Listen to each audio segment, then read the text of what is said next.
Hi everyone, Vega here, and in today's video I thought we'd return to our Constellation series to take a look at the Pisces constellation, which in all honesty isn't a very bright constellation at all. If we look here at this list of stars in Pisces, you can see that the brightest star, which is known as Eta Pisceum, is actually only 3.62 visual magnitude, so not very bright at all. And in fact, quite curiously about Pisces, the alpha star here, which is also known as Aurelia, is actually the 8th brightest star in the constellation. So I'm not fully sure why that is. It's an A-type star as we see there, but a full 7 stars brighter than the alpha star in Pisces. And I don't know, as we go through this constellation series, perhaps we may not find another constellation where the alpha star is so far down. Quite curious to find out. And while we're on the subject of Pisces, this video is actually being released in February, which is when Pisces is the star sign.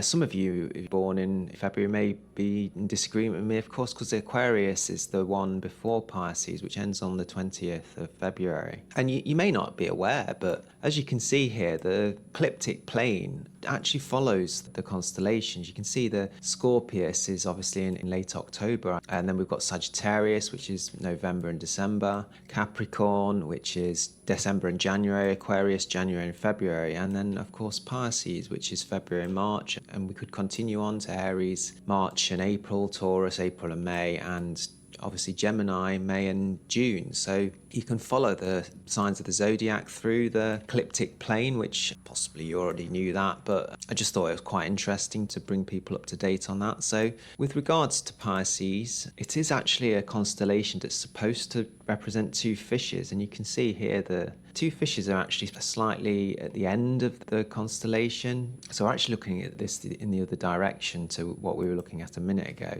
So if we turn Pisces round so that we have Aquarius underneath, as it is here, you can see that this is the larger fish here, and this one is the smaller fish. The alpha star is actually in this part of the constellation, and Aurelia is actually a binary star of an A and B nature, and as you can see, they're 2 relatively large stars. Alpha Pisceum A is a mass of 2.55 suns, and the B star is actually slightly more massive at 2.64, which gives 2 extremely strange A-type stars. As we can see here, we've got a little K in front of the A designation, and the K actually means spectra with interstellar absorption features. So it's possible that Aurelia, as we can see here, is actually some of the light is being absorbed by the interstellar medium in between us and the star. That's my understanding. The 2 stars, it says here, take more than 3,000 years to orbit one another, and their closest approach to each other will be in 2060. You can see here the Aurelia A and B stars in orbit. This one here is Aurelia A, which is, as it says there, white main sequence star. And Aurelia B, which if we remember is slightly more massive, is also an A-type main sequence star of A3, so hotter than most A-types, and the A0 is actually almost a B-type star, so they're quite bright stars in all reality. Aurelia is 151 light years from our sun. The brightest star though in Pisces is actually Eta Pisceum. It's formerly known as Altair, a bit of an odd name there, and is 350 light years from the sun in the thin disk population of the Milky Way. Now, that's quite interesting that, as we can see here, the thin disk is the part in green, which we find our own sun in, which you'd expect, wouldn't you, really? Obviously, if we're looking through the ecliptic plane, this is Eta Pisceum. You can see they've got quite an unusual orbit there, with obviously Eta Pisceum A, a yellow bright giant of G-type star, so quite a nice, beautiful star there. And Eta Pisceum B is an F-type main sequence star. Eta Pisceum A is it says there G7, doesn't it? So it's quite a cool G-type star. But the 3A designation means it's a normal giant star, but the A at the end there means that it's actually a brighter than normal type of giant star. So Altair is quite an interesting system, as we say, although there does appear to be a discrepancy between Space Engine and Wikipedia, at least in the sense that the B star isn't mentioned in Wikipedia or indeed in starfacts.com. So we're just going to have to take the word of Space Engine that it is an F-type main sequence star without spending too much time looking into the situation. It says here the two stars orbit each other with a period of 850 years, plus 66 or minus 66. So they're quite far away from each other, although as stars go relatively close, of course. Eta Pisceum b, it says here, shines at a magnitude 7.51, so it's actually very dim indeed, and well beyond naked eye visibility, which you'd probably expect, wouldn't you, for an F-type main sequence star that's 350 light years away. Alpha, it seems as well that A star is actually quite young at only 220 million years. And indeed, as you'd expect, Alpha does not make the list of 300 brightest stars in the sky. So if we were looking for bright stars in our sky, I think we can count Pisces out, given that Eta Pisceum is the brightest star in the constellation. It says here M74 is a loosely wound spiral galaxy in Pisces. There's a picture there of M74.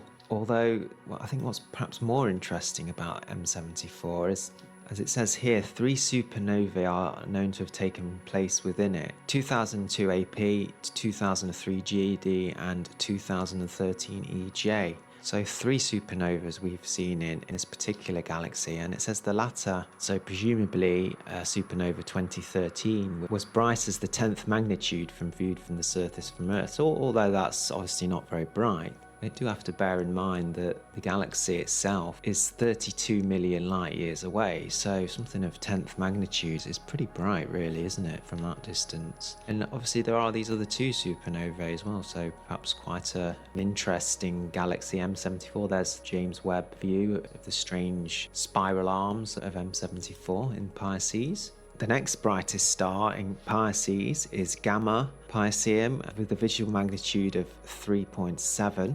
Gamma Pisceum is 135 light years away from Earth and a yellow star with a spectral type of G83, so it's a giant star, slightly cooler than the Sun and perhaps even pushing towards the K-type. And a member of the Red Clump, which we have mentioned before here on Vega Astro, haven't we? This red clump of stars. This here is Red Clump, and Gamma Pisceum presumably would be found within that. Gamma Pisceum is also known here, as it says, as Sima, which is quite an interesting name. I know that it's not spelt the same, but you could assume that a G-type 8 star, which is, as I say, is on the way towards the K-type, is simmering really, isn't it? So quite nice there that the star of simmers in our galaxy. Gamma Pisceum, as we can see here, is in the larger of the 2 fishes. And there we can see Simmer slowly simmering away in the distance as we disappear off back into the galaxy.